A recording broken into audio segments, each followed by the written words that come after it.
Steve Greenhouse is the author and journalist who served as the New York Times labor and workforce reporter for nearly 2 decades.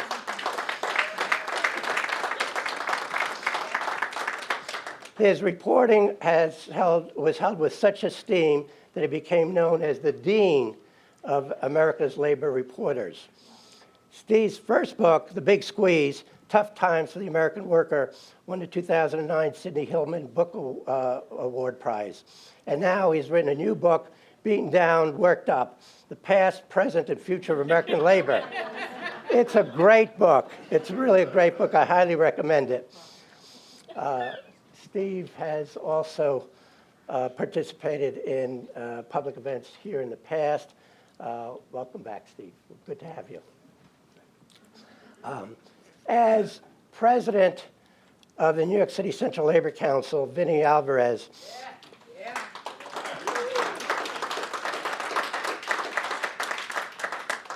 is the coalition leader of the most densely unionized city in the country.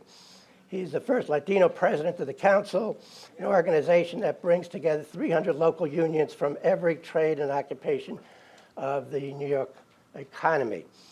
The Central Labor Council represents 1.3 million workers, including teachers, truck drivers, nurses, electricians, firefighters, construction workers, and so many others who are the face of the city's workforce.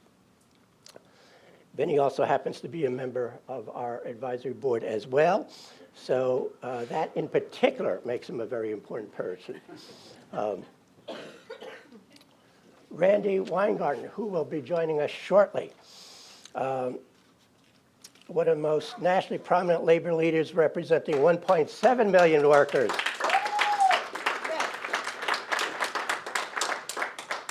The AFT is deeply committed not only to higher quality public education and collective bargaining for its members, but to organizing the unorganized and to political activism. Under Randi's leadership, the union is a strong advocate for jobs, housing, healthcare, and social services. Randi has served on Congressional Commission on the Governor's Common Core Task Force, and on the 2016 DNC's Platform Committee. She has graced our podium here before, and I'll be very happy to welcome her to SLU when she gets here, and we know she will be here very shortly. We are very fortunate to have these distinguished guests with us today. We have asked each of them to this forum to answer one not so simple question. In this particular moment, what should labor's top priority, policy priority be, and what should we be demanding of the Democratic Party?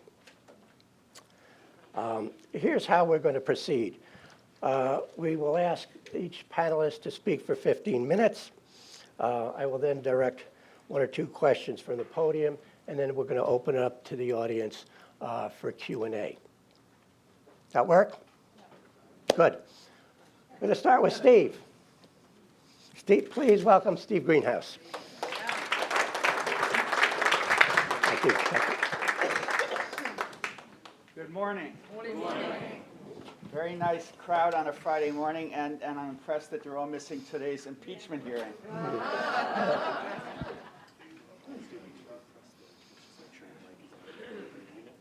Which? This.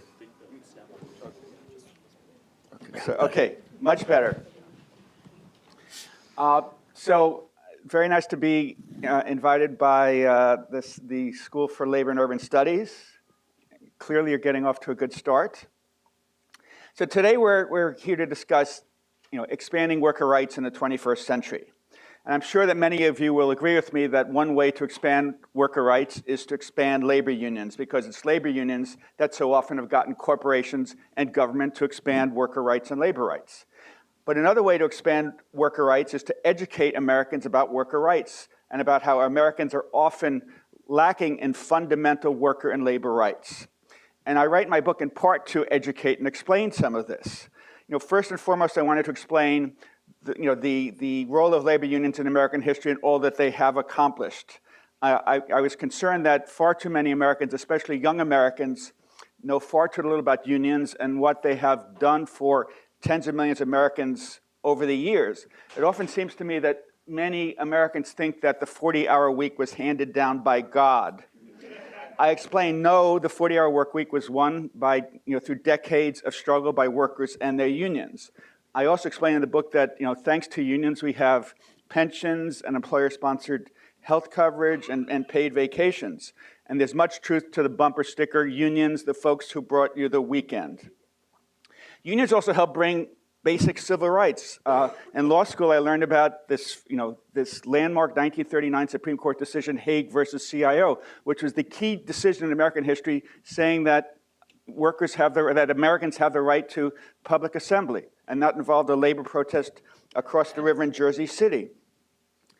Despite their unfortunate legacy of racism, unions did play an important role in enacting civil rights legislation extending rights to African Americans, and then landmark legislation extending rights to women, aging Americans, and disabled Americans.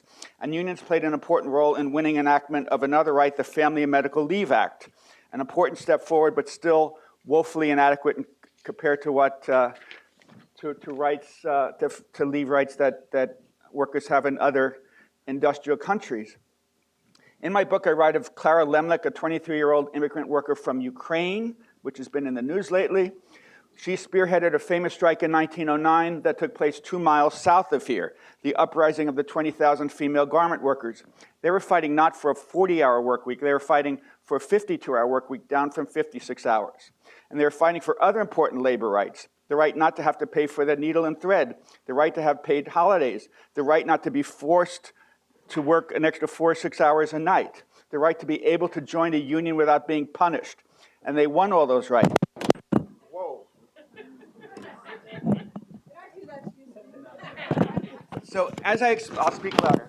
I have a chapter about the Flint sit-down strike, probably the most important strike victory in the 20th century. And the workers won the right to form a union without having their shit beaten out of them. And I write about Walter Reuther and the Treaty of Detroit and the UAW, and they kind of won the basic right to have a pretty good middle-class living from your job. I write about the Memphis Sanitation workers strike of 1968, in which 1,300 African-American workers won a right to dignity on the job. One of the key things was they wanted the boss to stop calling them boy all the time, and they won the right to be called a man, a sanitation man.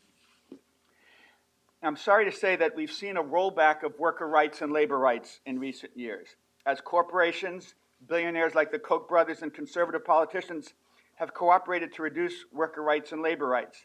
The foremost example, of course, is Scott Walker stripping rights to unionize and to bargain collectively. Another major reason I wrote my book is to sound an alarm about another huge problem. Too often, workers aren't treated with basic dignity, and too often they lack fundamental protections and fundamental rights. The U.S. is the only industrial nation where that doesn't have national laws guaranteeing paid parental leave, paid maternity leave to all workers. The only other nations that don't guarantee workers paid maternity leave are Papua New Guinea, Suriname, and a few tiny Pacific island nations. The U.S. is also the only industrial nation that doesn't guarantee workers any vacation, paid or unpaid. The European Union's 28 nations guarantee all workers at least 4 weeks paid vacation. The U.S. and South Korea are the only industrial nations that don't guarantee all workers paid sick days. While many Americans take paid sick days and paid vacations for granted, half the workers in the bottom quartile, the bottom 25% of earners, receive no paid sick days and no paid vacation. In my book, I write about a McDonald's worker in outside Chicago, Adriana Alvarez, and as part of the Fight for 15, she went to Buenos Aires as the Fight for 15 protests expanded. And she was talking to the workers in Argentina, and she said, they were appalled when I told them that we didn't have any sick days. One worker said, but you're from the United States. How can that be? I was ashamed. The fast food workers in Argentina have a little camp where they can go on vacation. I don't know what a vacation is. People have been at my McDonald's for 10 or 15 years and never taken a vacation. There's one other area where American workers lack a basic right. The U.S. is the only industrial nation that doesn't have universal health coverage. That means we're the only nation where if there's a factory with 1,000 workers and the factory closes, that 1,000 workers and their families can lose health coverage. And we are the world's richest nation. In my nearly quarter of century writing about labor, I've seen things get worse for workers in many ways. I've seen labor rights shrinking in ways. There's been a huge growth in the number of unpaid internships. There's been a huge growth in the number of non-compete clauses. There's been a huge growth in requiring workers to sign mandatory arbitration agreements and foregoing, sacrificing the right to be able to bring lawsuits. There's been huge growth in the number of precarious jobs. The New York Times had a front page story that the great Google with 220,000 workers, only 100,000 of those workers are regular full-time workers, 120,000 are temporary or contract workers. Uber and Lyft also, they take pains to try to deny basic protections and basic rights to workers by treating them as independent contractors. Therefore, they don't generally qualify for unemployment insurance, workers' compensation. They can't sue for discrimination, age bias. There's one sentence in my book that many folks in the media have picked up on, and that is that in no other industrial nation do corporations fight so hard to beat back, indeed quash labor unions. And I'm always amazed at the extent to which corporations will go to defeat unions. Menards, a Wisconsin-based home improvement chain, was so intent on keeping out unions that its employment contract said that any store managers whose employees unionized would have their salaries cut by 60%. One Walmart store manager in Kentucky told me of discovering a flyer in his store's bathroom that said, "The store needs a union." He called Walmart's anti-union hotline, and the next day, Walmart flew in with a corporate jet, a team of 4 anti-union experts. According to studies by Kate Bronfenbrenner of Cornell, 57% of employers threaten to close operations if workers vote to unionize, 47% threaten to cut wages or benefits, 63% of employers interrogate workers in one-on-one meetings about whether they supported a union. That's illegal. 34% fire union supporters, 28% attempt to infiltrate the union organizing committee, and 22% use bribes and special favors to help persuade workers to oppose unionization. Conservatives so business fights unions and to roll back labor rights, and so do conservative politicians. They hate unions because they see unions as supporting a stronger safety net, better schools, better roads and bridges, and that to them means higher taxes and big government. And they also hate unions because unions often support Democrats. So we've seen Scott Walker, push to cripple unions. We've seen Iowa passed a similar 2 years ago that has crippled public sector unions. We've seen right-to-work laws enacted recently in Kentucky, West Virginia, Indiana, Wisconsin, and Michigan. The Janus decision really was a serious blow to, which was financed by billionaires, was a serious blow to public sector unions. Now Samuel Alito in the Supreme Court wants to take away exclusive representation. Grover Norquist said, if Act 10, the Wisconsin law, is enacted in a dozen more states, the modern Democratic Party will cease to be a competitive power in American politics. It's that simple. So we all know what happened in Wisconsin in 2011. People don't realize that over the past decade, Wisconsin has lost more union members, or union membership has fallen faster there than in any other state. It's fallen by 44% in the past decade, by 177,000 workers. Donald Trump won Wisconsin by 22,700 votes. Michigan enacted a right-to-work law and several laws that make it harder to unionize child care workers and home care workers. In Michigan, union membership has fallen by 146,000. In the past decade, Trump won Michigan by 10,700 votes. Pennsylvania's unions have lost 182,000 members in the past decade. Trump won Pennsylvania by 44,000 votes.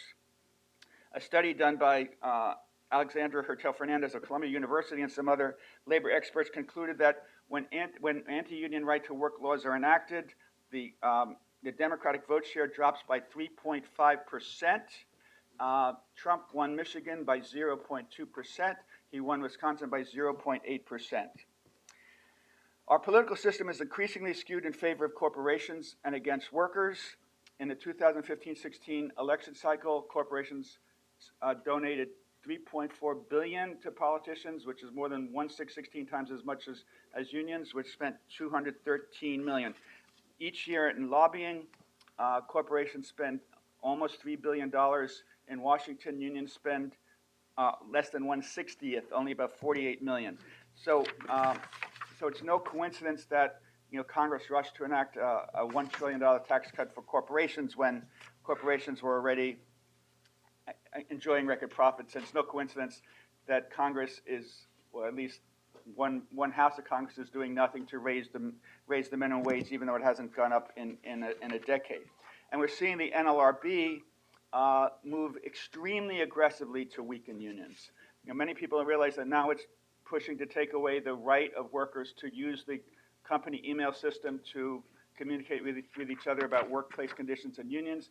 The Trump NLRB is also trying to deny non-employee union organizers to say, enter a cafeteria that's open to the general public. Anyone can be there except union organizers. So there are some good encouraging notes. A Gallup poll found that 64% of Americans approve of unions. That's up from 48% a decade ago. An MIT study last year found that nearly 50% of non-union workers say they would vote to join a union tomorrow if they could. That's up from 32% in the 1990s. We've seen the wave of strikes, the Red for Ed strikes, right, Randy? And the GM strike and the Marriott strike and the Stop and Shop strike. And we're seeing Democratic candidates talk more about the importance of unions and lifting worker rights than we've ever seen before. And they're talking about big things like sectoral bargaining, and we'll discuss that at length. And several of the candidates have said we should get rid of at-will employment entirely and replace that with just cause employment. And then Elizabeth Warren has talked about another big idea of allowing workers to elect 40% of the members of corporate boards. So so on one hand, Greg is right, things are really bad. On the other hand, there is a lot is percolating, a lot of people are fed up, and the Me Too movement, the environmental movement, the movement against guns. There's a lot of militants, a lot of activity going on. So I was told to end by discussing a few of the challenges we face. So I have a whole bunch of challenges. What can labor do to continue its momentum and gains? What can labor do to continue its momentum and gains after the Red for Ed teacher strikes, the Marriott strike, the Stop and Shop strike, and the GM strike? Second, how can unions turn the momentum from the strikes into expanding membership, into actual gains? Third, what can unions do to help Democrats win back union voters and blue-collar voters, and thus help ensure that Democrats win back Michigan, Wisconsin, and Pennsylvania to help elect a more worker-friendly president and prevent Donald Trump from winning a second term and ending our democracy as we know it? What, if any, fourth, what can unions, what, if anything, can unions and workers do to get Donald Trump and Republicans to be more responsive to worker concerns and to be less hostile toward unions? Fifth, we're seeing a lot of unionization among college-educated workers, adjunct professors, grad students, nurses, and my field, journalists. What can be done to unionize more blue-collar and low-wage workers? Sixth, if a Democrat wins the presidency and Republicans remain in control of the Senate, what action should be taken to try to get the federal government to do more for workers and make it easier to unionize? And what action should be taken outside the political sphere? Seventh, now the Business Roundtable says U.S. corporations should no longer be obsessed with maximizing profits. Is there any way to discourage U.S. corporations from being so damn anti-union? Also, how do we help the 89.5% of American workers who are not in unions? Just 10.5% are in unions. And lastly, we've seen some good progress in New York and other blue states and cities on raising the minimum wage, enacting paid sick days, fair scheduling laws, paid parental and family leave. Is there a way to extend that progress to red states? How do we raise standards for workers in red states? I will stop there. And I apologize, we had hoped to have my book available today, but there was a screw-up in organization, so we don't have any today. Thank you, Steve. That was a great tease. And there's a lot more, so get that book. Next up is the president of the American Federation of Teachers. Randi, I've already introduced you, so I will simply say, please welcome to the podium the one and only Randi Weingarten.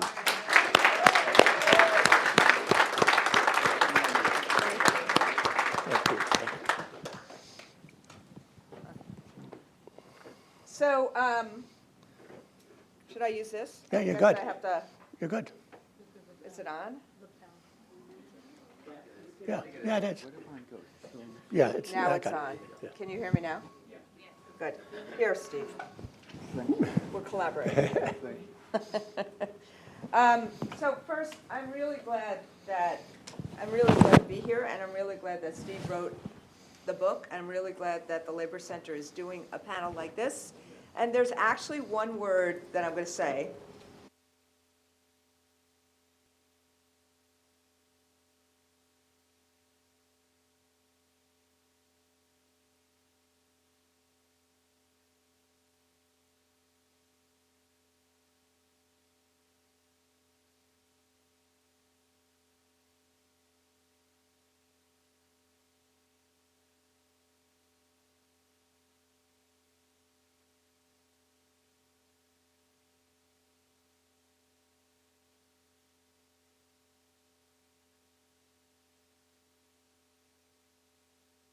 Cafeteria voice. So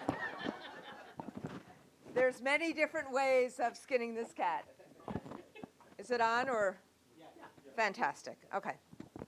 So, and you know, I think I don't want to tell tales out of school, but the shortcut to my presentation, not that I'm going to go through it, is that this kind of card that's outside is an organizing document on behalf of our union. It is also a strategy for gaining power. Because if you do not have power, you cannot change these circumstances. And there are different ways of gaining power, but this is, so for those who haven't, it's one page, because we know people also don't read. This room, you read. But one page. And we're also, and we've also done, so I'll talk about it a little bit. But so that is basically the bookmark of what I'm going to say. It's all about power, and it's all about what is, your strategy for trying to do that. Now, at the end of the day, Steve just talked at length about all of the challenges. So I'm not sure that I need to talk anymore about the challenges except to say one thing, which is that at the end of when a lot of people ask me the question, so how come in 2018 or 17, West Virginia went on strike? Like, why didn't that happen 20 years ago? Like, why didn't that happen in Wisconsin in 2010 or 2011? Like, what was the tipping point here? And, I'm sure that there are a lot of people, look, there's a lot of great labor writers in this room. There's a lot of great labor teachers in this room. I'm glad to see Barbara is here. Barbara Bowen, were you introduced yet? The president of PSC, who just negotiated with her team a fantastic new contract that actually lifted, for the first time in a long time, what has happened in terms of adjunct pay. You think about what Steve just talked about contingent workers. And this is was a big struggle. And you think about what Steve just talked about sectorial bargaining. We don't really have sectorial bargaining, but we have, in some weird way, pattern bargaining, which is kind of sort of like sectorial bargaining. But what they also used was the fact that Rutgers, another one of our locals, had lifted the wages, and we were able to use that. And they also used the fact that this is a national priority and that everyone in New York State knew it was a national priority, and we were not going to let CUNY or PSC be alone in this regard. So when I say kind of this storytelling, there's all of these issues. So what happened in West Virginia? Why did this? What was the spark? What was the kind of tipping point? And I think what has happened is a couple of things. First, how low can you go? Until people decide enough is enough. And with social media, I would actually argue after the Trump victory and with the advent of social media and Facebook, so people could actually communicate more, and with what happened with the women's marches, remember my union is disproportionately female, that once people started building community, which is what Facebook did for people in West Virginia, they started talking to each other and saying on a snow day, what the hell? Like, why is it that Governor Justice is offering us a 1% raise and our health care premiums just went up, 5%, 10%? How is it that we're making less money today than we did 10 years ago? How is it that we're on this Charlie Chaplin modern days, running, and it's worse, not better?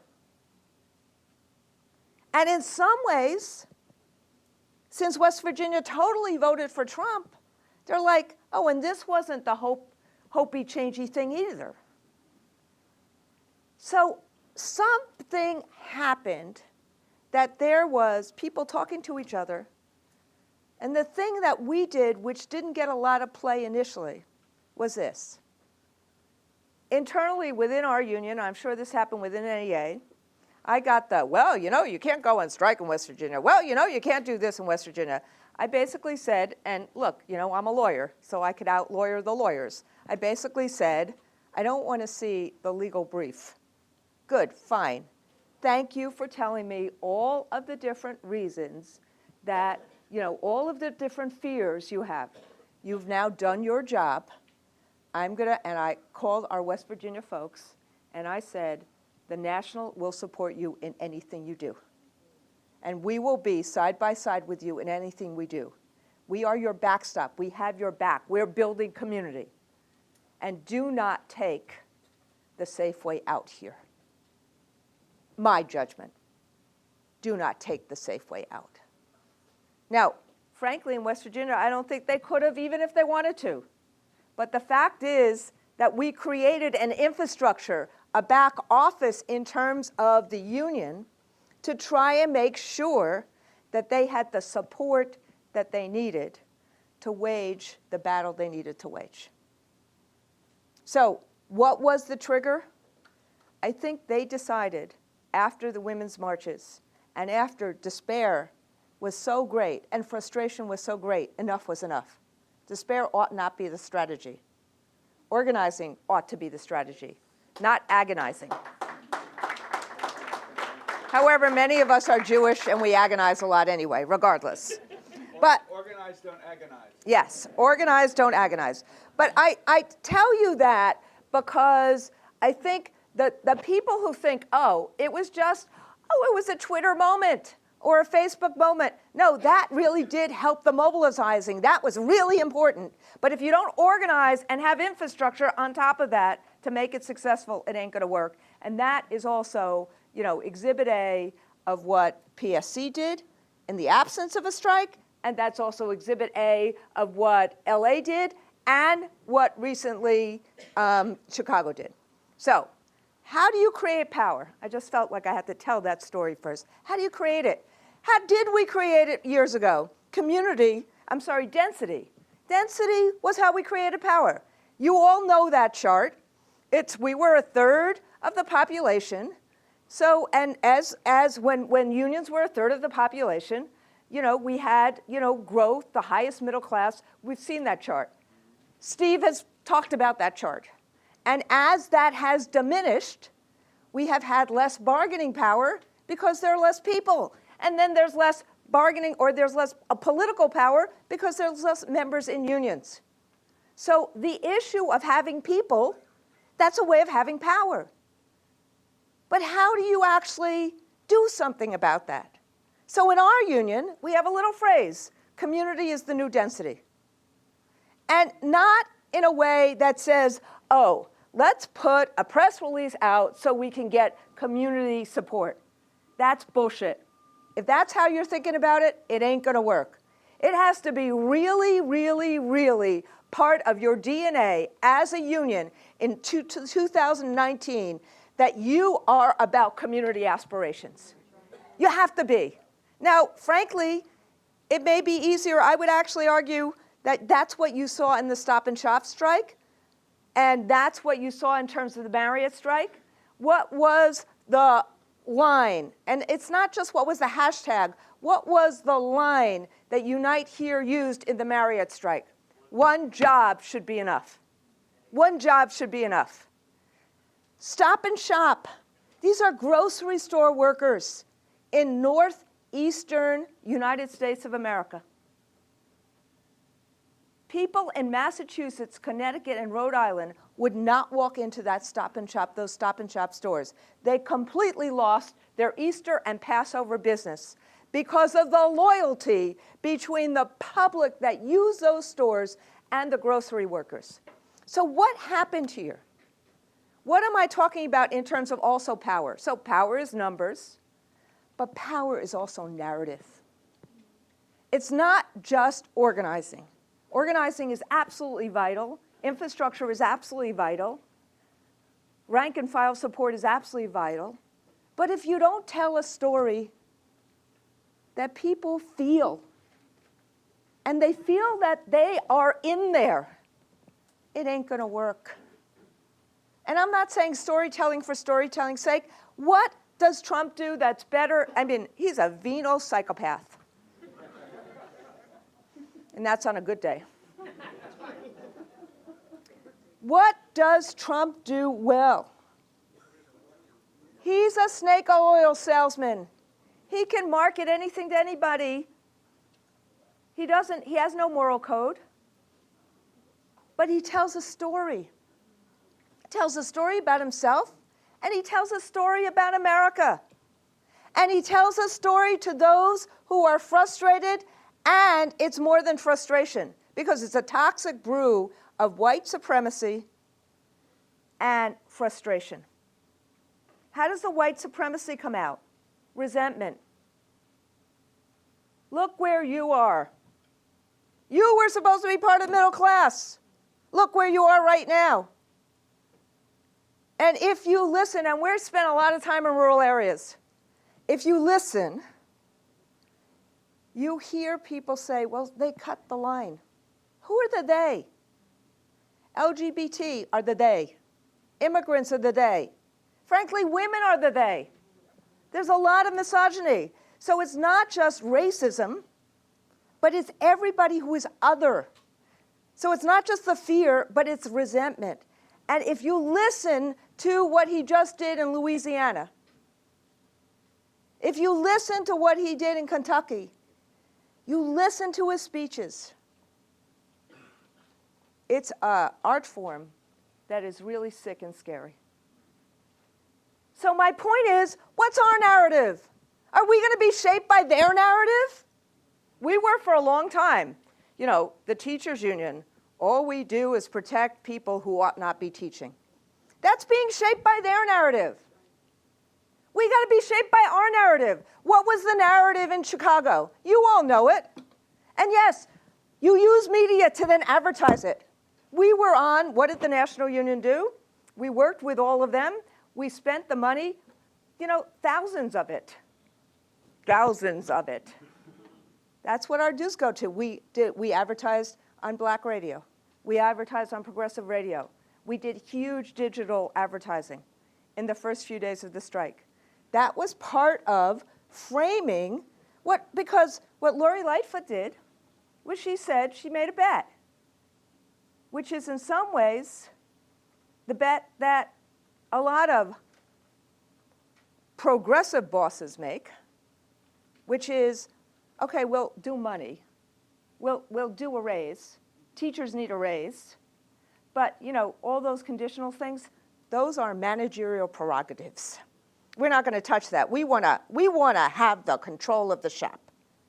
And we're like, what are you doing? 45% of the kids in America are have trauma. We need to have nurses, guidance counselors, and social workers. And no, Madam Mayor, it's not good enough that you put it in your budget. We have to actually have it in every school. It can't wait 10 more years. So that strike was about that. It was about other things as well, but it was about that. And if you're not able to communicate that to the public, and if your members don't believe that in a real way, that's what happened. If you walked in Chicago anytime, it was not red for ed. It was keep your promises, put it in writing. So power, community is our new density. Winning the narrative, creating a different kind of environment so that people in the outside world see that if there's unions, that's going to make it better for everyone. In Lordstown, people understood that. The Lordstown plant, when it was opened, this is one of my locals. Sandy Hook, one of our locals.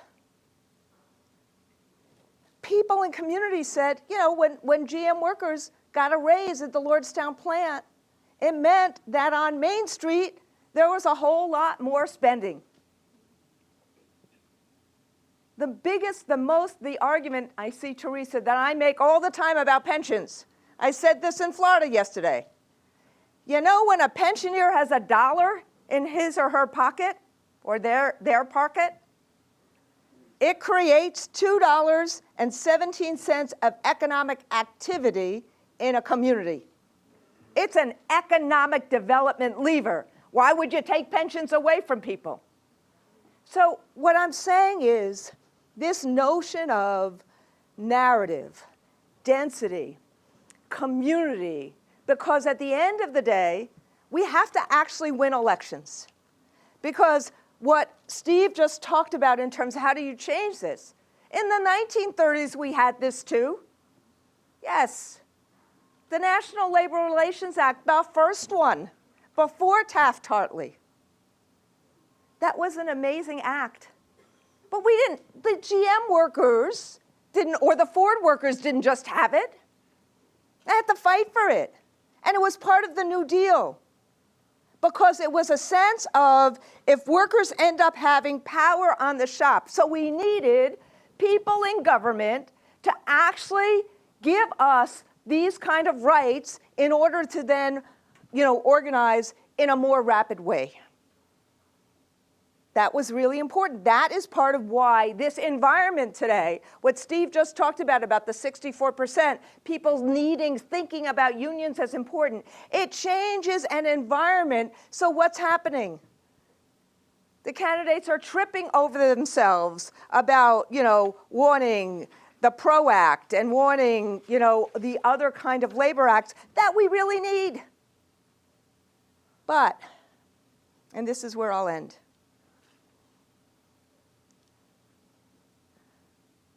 Nobody's going to save us but ourselves. Thinking that somebody else is going to be the savior. The notion that together you can accomplish what is impossible to accomplish alone. We have proved that over and over again in the last 2 or 3 years. But somebody had to take a risk, and people have. And they're incredibly courageous. Everybody doesn't have to take that risk of going on strike. But what everybody does have to do, and this is why I go back to this, before we talk about voting for candidates, if we actually engage community on issues that are really important between our members and community, like a safe and welcoming environment to go to school. Why is gun violence so important to us right now? With all respect, when you sit or stand and talk to a teacher or a parent who has just lost his son because a 17-year-old came in with a semi-automatic weapon to Sandy Hook Elementary School. Or you talk to, and we all mentor kids. One of the kids I now mentor is one of the kids who went through Parkland. And when she and I were at a rally together in Pittsburgh, I will never forget this. There was fireworks at the ball game. And she was standing next to me, and she crumbled up. This is 2 years later when she heard those fireworks. It never goes away. Our leader in Sandy Hook called me yesterday and said, after what happened in California, what can I do to help? That's why we are involved in this. Because we have to do something to ensure there is a safe and welcoming environment. And our job is to not let the Trumpsters divide and divide. So the same thing I just said to you, I'll go to Montana and talk to our folks in Montana. Because you know, when you actually really talk about and really think about what's going on in rural areas, they want the same things as what's going on in urban areas. And so the last thing we're doing is we're trying to figure out how do we bring all that together? Values to actions, building community in a real way within our union and outside our union, and narrative to organizing. And you can see the various different things we do. Funding our future, the freedom to teach, the freedom to live on one job's wages, with real retirement security, with health care so we're not one illness away from bankruptcy, without crushing student debt. These are community issues, not just our own members' issues. And the right to have on our streets, climate, in our environment, and in our schools and our hospitals, a welcoming and safe environment. So it comes down to power. The right wing tried to kill the power. They tried to privatize public education, defund higher education. 41 states spend less in higher education today than they did 10 years ago. 41 states. You wonder why adjunct pay is so for shit? You wonder why student loans are so high? 41 states. So they've tried to privatize when austerity created all these situations, destabilize, get rid of the vote for the new, emerging electorate in the United States. Even when you win the vote again, like for felons or former felons in Florida, where I was yesterday, then they're trying to do poll taxes on that. And they try to get rid of union power. We can recreate it. What the strikes of the last 2-3 years have shown is that we can recreate it. But we got to get to scale, and we got to sustain, and that means winning elections to enable having different kinds of laws so we can do our work. Thank you very much.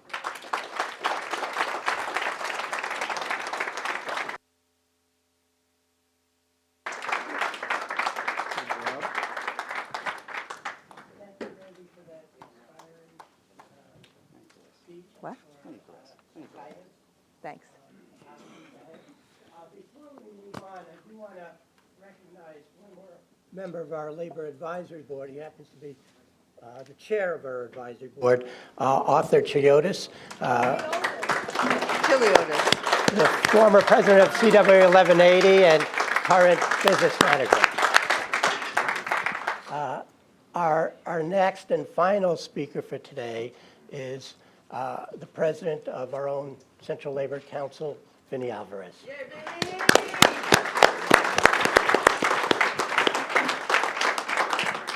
Thank you, Greg, and let me just first thank Steve for doing this book. And Steve, this book really, I know for everybody who hasn't read it, pick it up and read it. It's a terrific book, and it's really packed with a lot of information, both from a historical perspective, but where we go. So, Steve, it's a great job. We thank you for doing it, and to CUNY for putting this together, and Greg over at SLU, and all the folks and our board members who are here today. It's great to be here just to have a couple minutes to talk about and continue this discussion.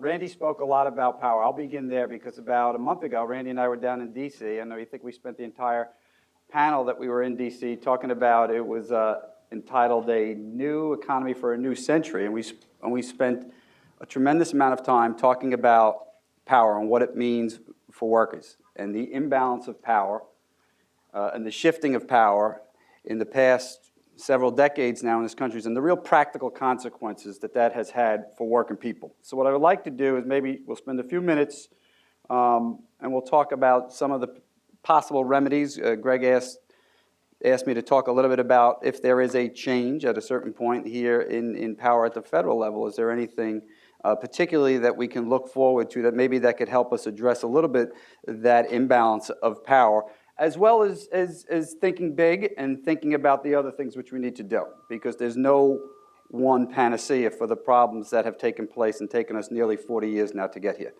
We talked a lot about the graph. Everybody points behind us. The graph is enough behind us, but we've seen this graph.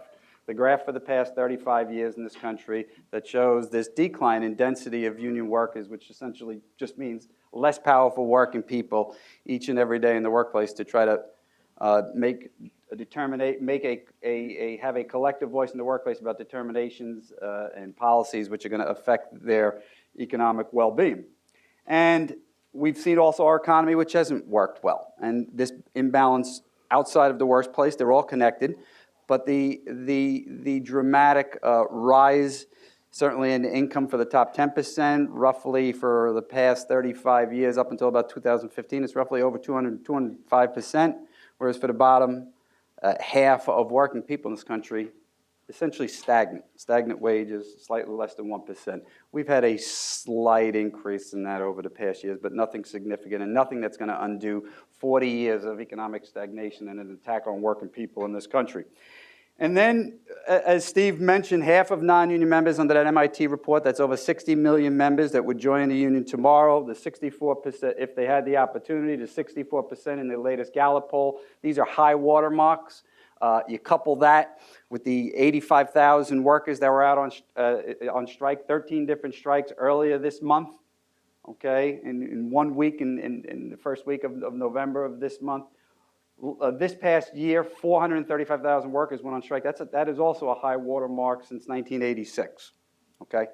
So there is this, I think, recognition, and we do hit, as Randy was pointing to, you hit a certain point where it's a tipping point for working people, and they start pushing back, and they start pushing back in collective ways, like we've seen with the Red for Ed strikes and some of the other actions which are taking place. But the evidence, so if the evidence is clear that working people need some level of assistance, and why then, I guess really, and this gap continues to grow between the rich and poor, is what else can be done? And we look towards certainly towards the law which governs a lot of relationships between employees and workers in this country, the National Labor Relations Act. And what we have found is that while that act, when it was created, and so often we forget that and it specifically says this in there, and when we were out at Columbia University with the UAW workers years ago, it was meant not just to be a neutral act, but to actually encourage collective bargaining. And it says that in it. It says it shall be a policy of the United States government to encourage collective bargaining. We forget that often. But we've seen in the past 80 years that every amendment that has been made to that law, of course, including Taft-Hartley, but every amendment that has been made to that law has undermined workers' rights in the workplace and has shifted and has added to the shifting of balance of power, which ultimately contributes to the graph that we've seen with the diminishment of union density for the past 40 years. So we fast forward to today, and we have the labor movement, I think, collectively, and all of each of the presidential candidates, and by the way, supporting the Protecting Right to Organize Act, and I'll talk just a little bit about it, because it's a federal act sponsored by Senator Patty Murray and Bobby Scott in the House, and each and every one of the presidential candidates has supported, but significantly, each and every one of the presidential candidates is even going further in a lot of ways, which I think is really important for this election that we haven't seen in many other previous election. And why are we supporting it, and what does it do beside, in a broad way, repealing some of repealing Taft-Hartley? And we'll go through a few of them, and then I'll close with trying to talk a little bit about the bigger picture of above and beyond federal legislation of what has to be done. But it addresses, under the current laws, we know employers are not subject to fines. Laws work, but if there's not money to enforce the laws, and if the enforcement is meaningless to the employer, we know that it's not going to have any teeth to it. So PRO Act would bring the NLRA in line with other workplace laws by allowing the National Labor Relations Board to assess civil penalties for these workers. So that is something, and even here in New York City, we've talked about that when we're in the construction industry, where there's so many injuries taking place and deaths taking place, particularly on non-union sites, and exploitation of workers, a lot of them undocumented workers.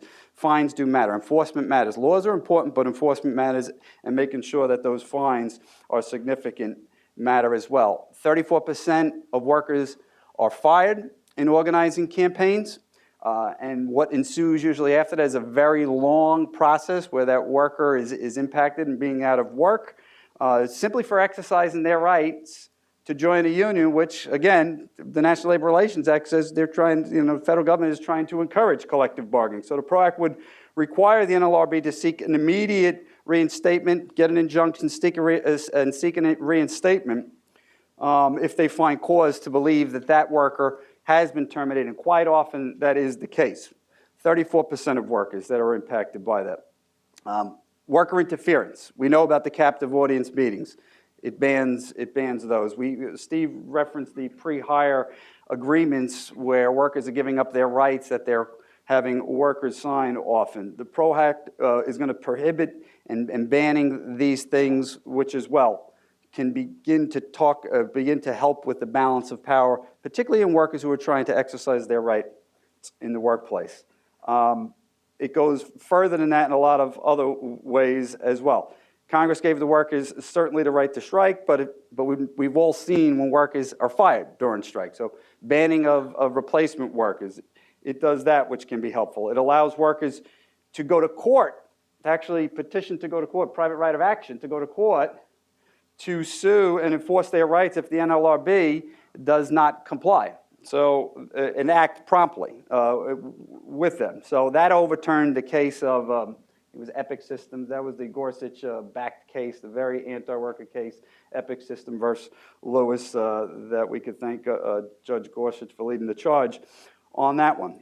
Ensures that unions can collect fair shares. So we have these right-to-work laws. We have a law and we have a law which gives us an obligation to represent these workers, but now we also say we can't collect these fair shares. We don't think that is something that is fair in and of itself, and it will give employees and ensure that unions can collect their fair shares.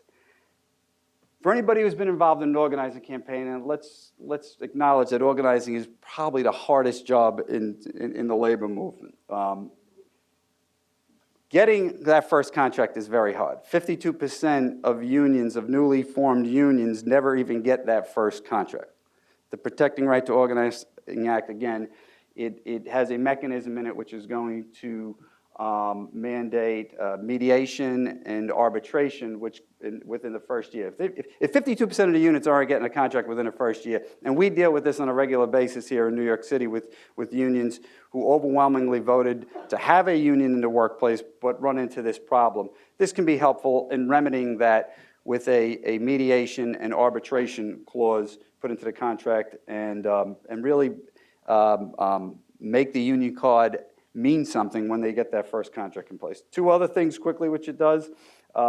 We talked a little bit about the rise of contingent workers, of excluded workers, of gig economy workers, and the misclassification that goes along with it. We've always had freelancers and independent contractors in this economy, but there is an increasing amount of misclassification which takes place for the reasons that Steve mentioned earlier: no workers' comp, no unemployment insurance, no payroll taxes, protection and being insulated from discrimination and other acts, ADA compliance, and civil rights violations. So this will apply a standard using the ABC standard or a similar standard, but specifically it does reference the ABC standard, which was recently passed in California with California Assembly Bill 5 out there, and how we can make a more accurate determination of the status of a worker in the workplace in what is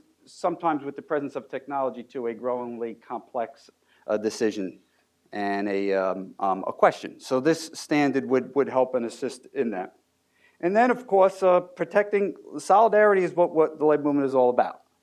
The secondary boycott has been something that we've been manned to doing, and the PRO Act would protect secondary picketing and boycott. So we think that also would be significant in helping to really give some power and some teeth to the National Labor Relations Act that they haven't had in a while.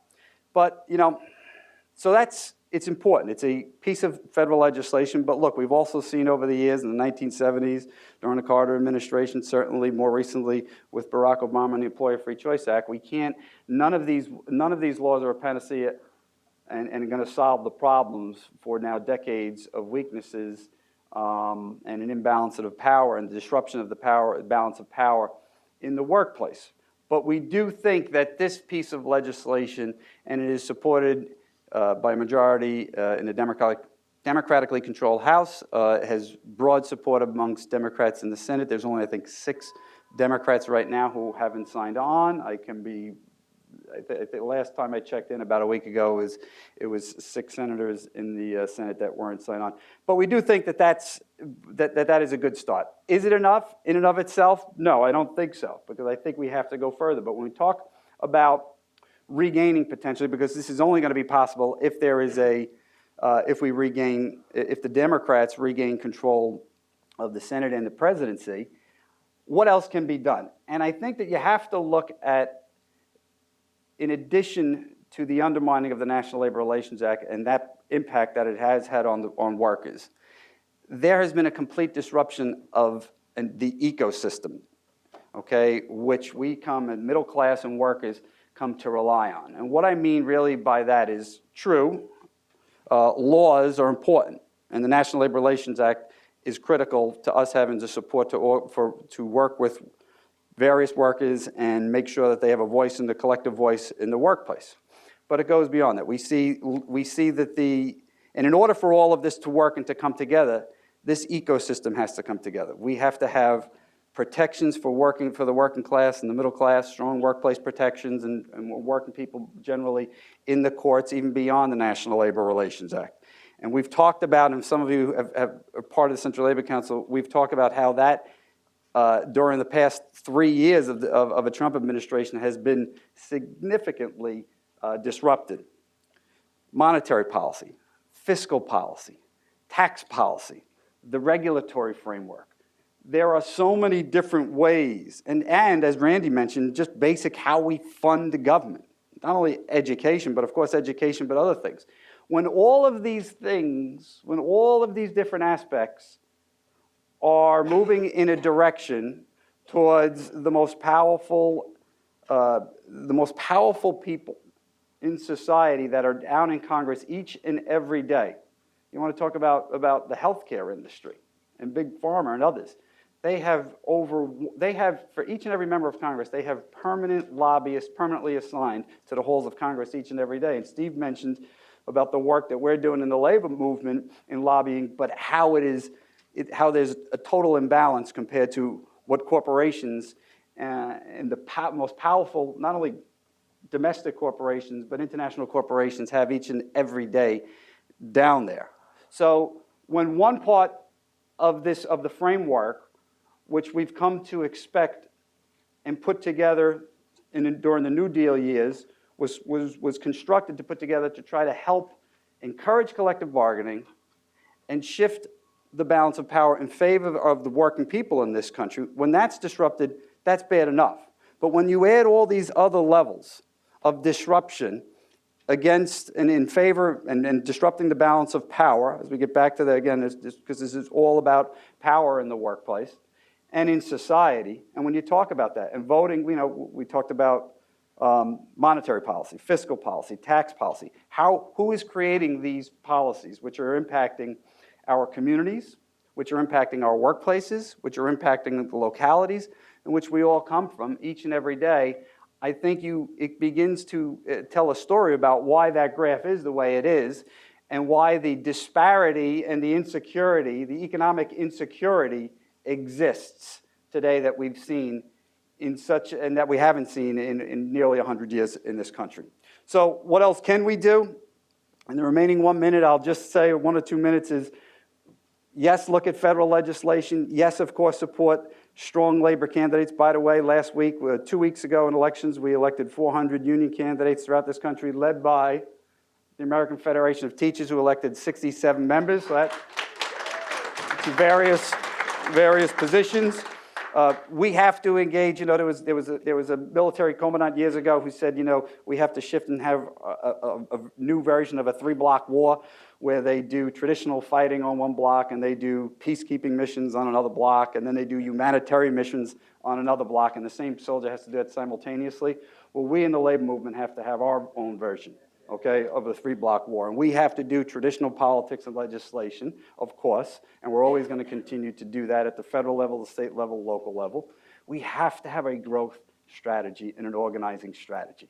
We have to. And there are so many working people that are out there today who don't fall in the usual and the traditional construct of what the NLRB maybe could have envisioned, and so many other people out there that we have to reach out and make sure that we're building strong coalitions with them as well, and trying to afford them the protections that some of us have who have the benefit of collective bargaining agreement. And then, of course, that third leg that we have to do as well is we have to make sure the third leg of the stool that we have to incorporate into that is building strong coalitions and partners with allies outside of the traditional labor movement. That is critically important. We're trying to do that in New York City in a lot of different levels, but in a very proactive way here in the fight for both climate change, to address the dual crisis of climate change and inequality as it exists, as we see it exist and become a problem, continuing to be a problem more broadly throughout society. So it's legislation, yes.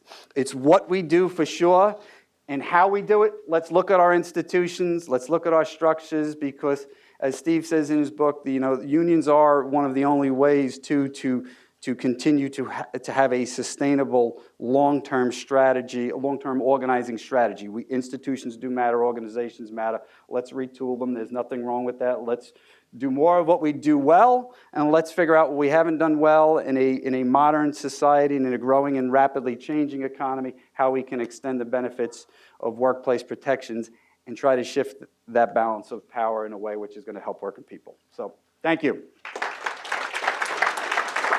Thanks, Tom.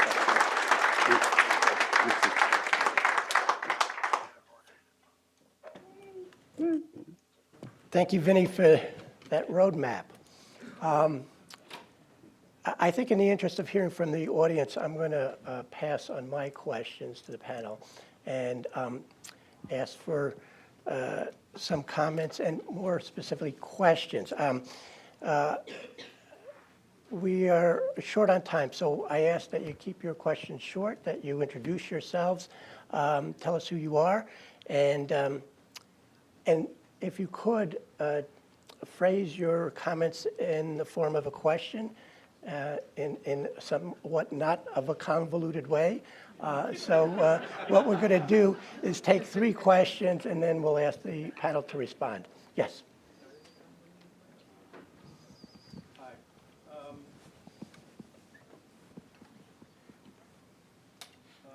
Last weekend, I spent 3 days at the new school.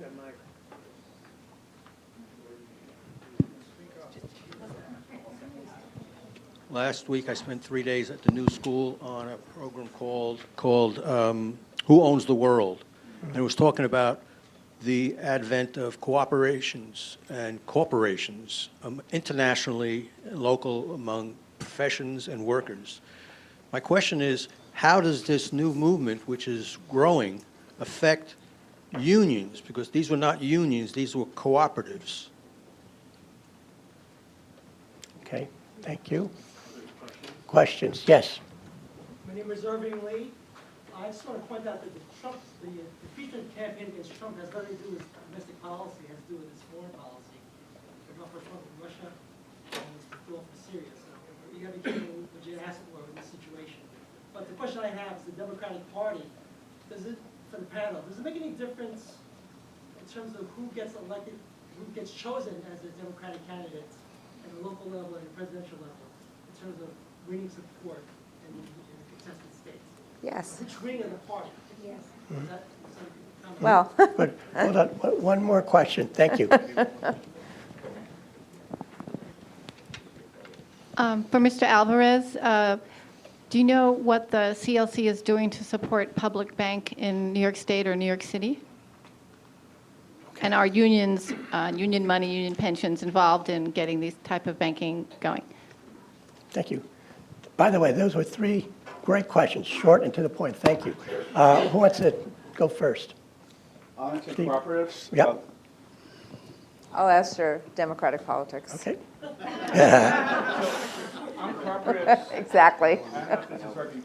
Cooperatives are great, and we've heard for decades and decades how we have to build a huge cooperative movement in the United States, and for various reasons it hasn't happened. And I think, the more the merrier, but it's not going to be the dream that's going to empower workers to a large extent. Cooperatives, there's a food cooperative in Madison, Wisconsin. There's a famous one in Park Slope, Brooklyn. There have been unionization efforts in both of them, and the cooperatives don't want them. Right. So there are I always got kicked tensions out. when Park workers Slope. try to gain power within cooperatives. Consumer thank you. cooperatives are different from worker cooperatives. Maybe that would be helpful to elaborate on. Well, worker cooperatives, again, there's been talk about worker cooperatives, a la Mondragon model in the Basque country of Spain. They just haven't taken off very much. And if that can happen, great. There's wonderful talk about platform cooperatives on the internet. If that takes off, mazel tov, great. But they're at a very rudimentary level right now. And as I say, the more the merrier. But there are lots and lots of huge obstacles, including you need serious capital. Okay. Let's hear from Randi on the Democratic Party. Let me just also say that, look, there are some of us who are very intrigued with and are looking at different ways of worker organization. But, there has to be some sense of, there has to be a stickiness, and people actually have to see themselves. It has to start with members who actually see themselves as a part of something, and that something is about something economic as well. And so, so people are trying different things, and we're trying to see if different things work. But I was just teasing that I did actually get kicked out of the Park Slope Cooperative for not being able to do my work time, because my other work time, I couldn't make the decision that I was going to be at the Park Slope Cooperative where there was an issue in terms of the UFT that I had to deal with. I just couldn't. I had to make so. But the other issue, which is interesting, is having all of these kind of not-for-profits and others not wanting to have unionization, and and also thinking about unionization in terms of, is it problem solving?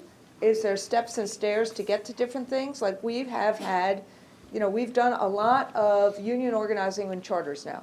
Like a third of the charters in Chicago are organized. The first contracts look a lot different than the contracts which 10 of them just got after a strike last January. And some of the things, and this whole issue of what is a mandatory versus non-mandatory, I know we were supposed to talk about sectorial bargaining, but the issue that I'm really intrigued about is how do we stop this stupidity about mandatory versus non-mandatory subjects of bargaining? It's also an issue in terms of management, if they were actually smarter and more strategic about it in terms of what they would actually bargain and not bargain. But the conditions under which teachers want what kids need, the conditions under which one teaches, what you do in terms of that, it's not, these are the problem solving to actually make a shop more effective, make a school more effective if you deeply listen to voice. And how do you do it? Do you do it on a contract every 3 years, or do you do it in a living contract? So all I'm saying by throwing all of this out is that we have to be open to new forms of organization, but there has to actually be a real form of organization. You are not going to create a labor movement by tweet or by Facebook posts. That is a way of mobilizing, but you actually have to have some ownership and some investment in terms of this, and some real democracy. And you have to have that.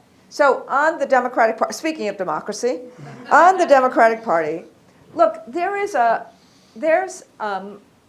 big debate in the party right now. And I don't know whether or not the new processes that we did through a committee that started with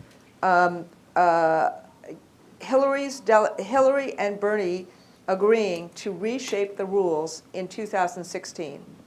I happen to not serve on that committee, but I serve on the Rules and Bylaws Committee, and we spent a good long time figuring out how to implement that committee's, what that committee did in the new rules, including the fact that the one that everybody knows about, and frankly, I actually made the motion to move this, was that the superdelegates or the at-large delegates do not vote on the first ballot.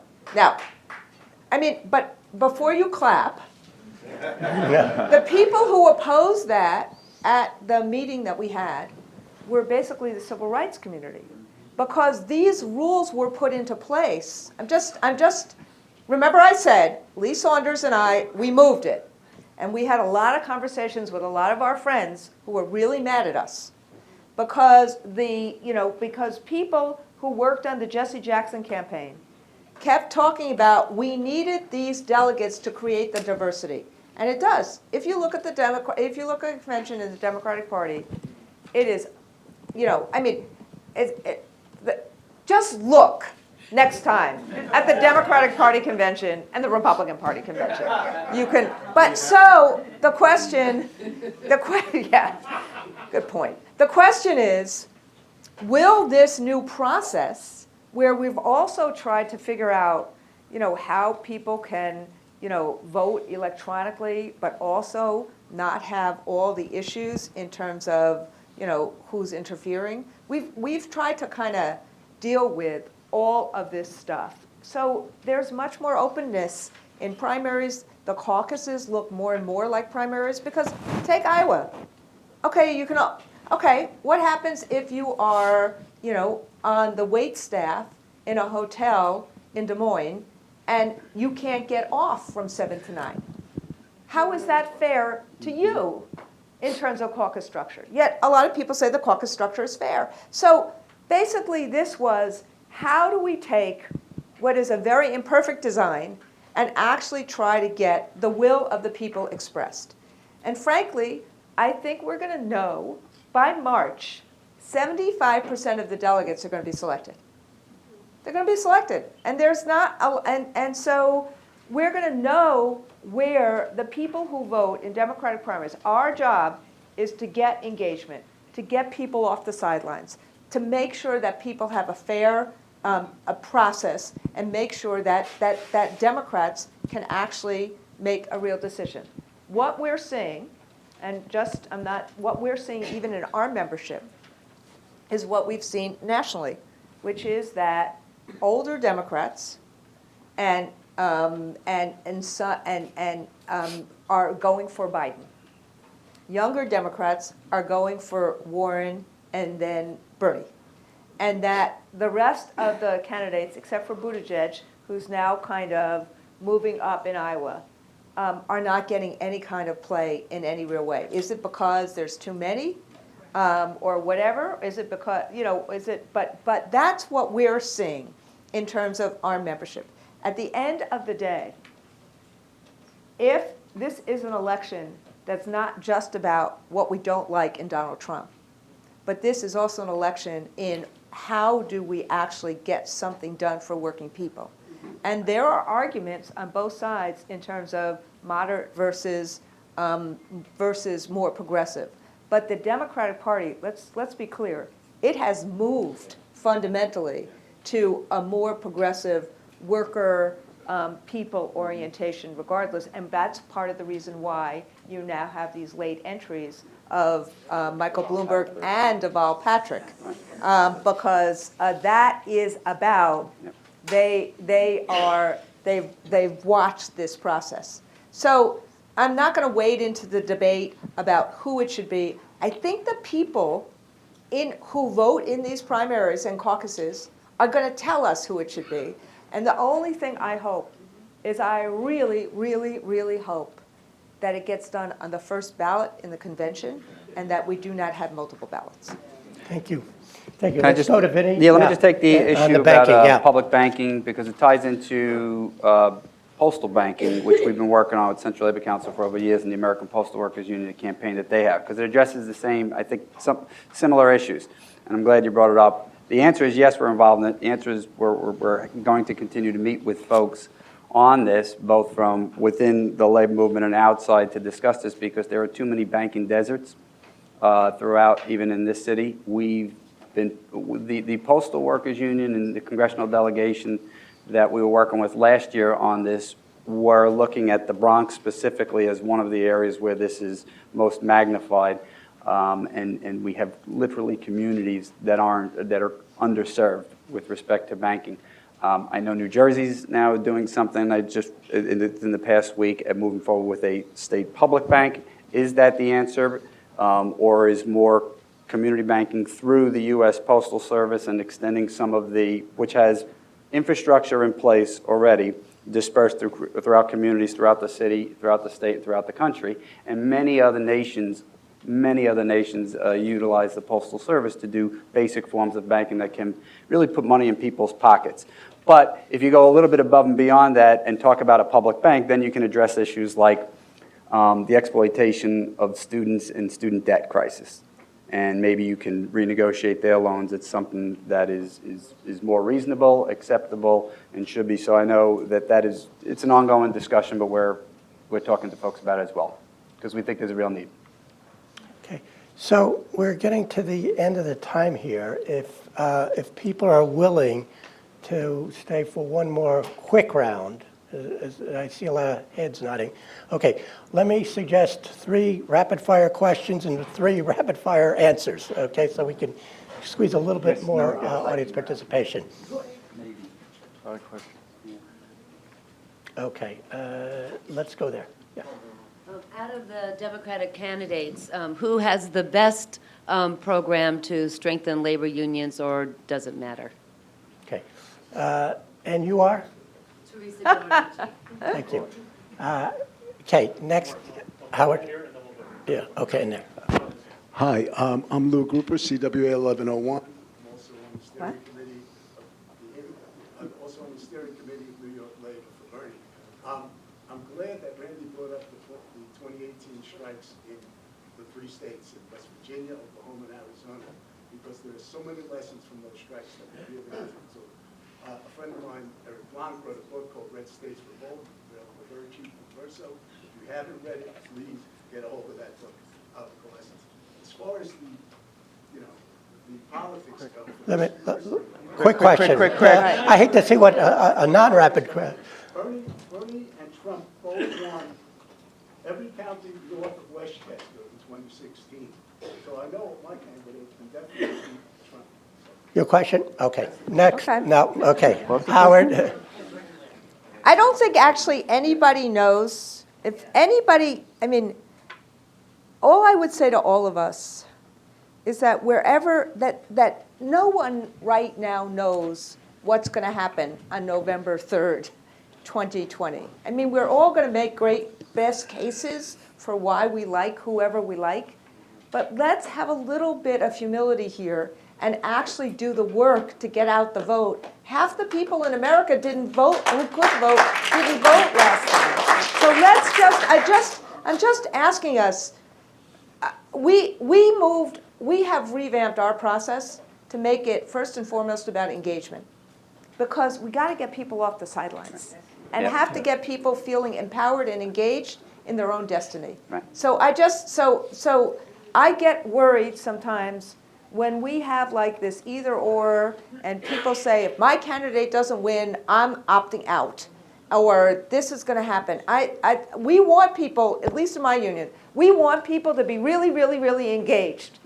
But in all those states, the 2 states that have still actually really kind of built infrastructure in those first few is West Virginia and Kentucky. In some ways, a lot of the leaders in Arizona kind of opted out and left. And in Oklahoma, we were not able to really build on enough. So I want us to learn the lessons of how do we build to do the kind of stuff that people said. Now, in terms of the one question, look, there's differences in different plans, and I'm sure other people have different views of this. I would say that Elizabeth is the most innovative in that I don't want to, I am agnostic in terms of candidates right now. And it's the most interesting because of, as Steve said, she's trying to think about different ways, different on-ramps to create power. Bernie's and Elizabeth's are, I would say, the kind of gold standard. But this is what's really amazing. This is what's really important about this. Biden, Buttigieg, Castro, all of them have great plans. So what you would normally think is the moderate versus progressive wing of the party, it has moved to create power for working families. Okay, let's take one last question from Howard, and then we're going to give Steve and Vinny a chance. Howard Stiles, International Union of Operating Engineers. I understand in Wisconsin years ago, over 1/3 of union members voted for Scott Walker. My question is, because you talked about changing the narrative, how do we get our own members to stop shooting ourselves in the foot? Well, you go into Yeah, that. I'll take that because, look, I think we have to look inward too in our organizations. We can't be afraid to have conversations with our members, and it can't always happen from the podiums of the general presidents and of leaders of federations, whether it be state feds or central labor councils. It has to be happening each and every day. It's organizing a workplace. You're educating them, you're talking to them about the issues, you're mobilizing them to vote, and you're doing it around the water coolers and in the break rooms and in the shanties each and every day. And the problem is too many union members, too many union leaders at the lowest level, they're not doing that on a regular basis.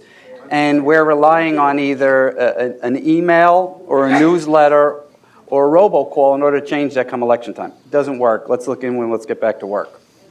Okay, Steve has flipped to his book. Yeah. So just following up on what Professor Ghilarducci said, the big change this year is that a lot of the candidates have put out terrific labor platforms.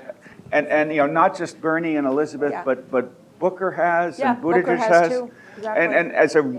And I say Buttigieg is like a brilliant writing exercise that explains the problems that 21st century workers face. Yeah. Warren's is more creative. Bernie gives labor unions everything they ever dreamed of. So they're really, on bridging the tensions between labor and environmentalists, Bernie's Green New Deal is really smart and could be a model. I have a chapter about the Culinary Union in Las Vegas, which in many ways is a model union local. And while Wisconsin, Pennsylvania, and Michigan went from blue to red, the Culinary Union, which is 60,000 members, mainly women, mainly people of color, they played a crucial role in moving Nevada from red to blue. And I quote the head of Unite Here, the Hotel Workers Union, saying, people in other states should learn what we do. We in Nevada, we communicate with our members, we deliver to our members, we mobilize our members, we organize, not agonize. And so, I quote detailers saying, take Michigan, Ohio, Wisconsin, Pennsylvania. There are huge unions there. What we do in Nevada can be replicated. The key thing is you shouldn't talk to your members and their families only around election time, only in September and only September and October of even-numbered years. If that's the case, that means for 2 years they're listening to whatever, including Fox News. So you have to maintain a continual conversation with workers around economic issues. And I praise Randi here. She puts out a newsletter called Kitchen Table News that really communicates with members about what's happening in the economy and what Trump is doing to workers. And I think unions have to do a much better job communicating day to day with their members about what's going on in the nation. Okay, thank you. That's a great way to end this forum. Thank you all. This was a wonderful panel, great audience participation.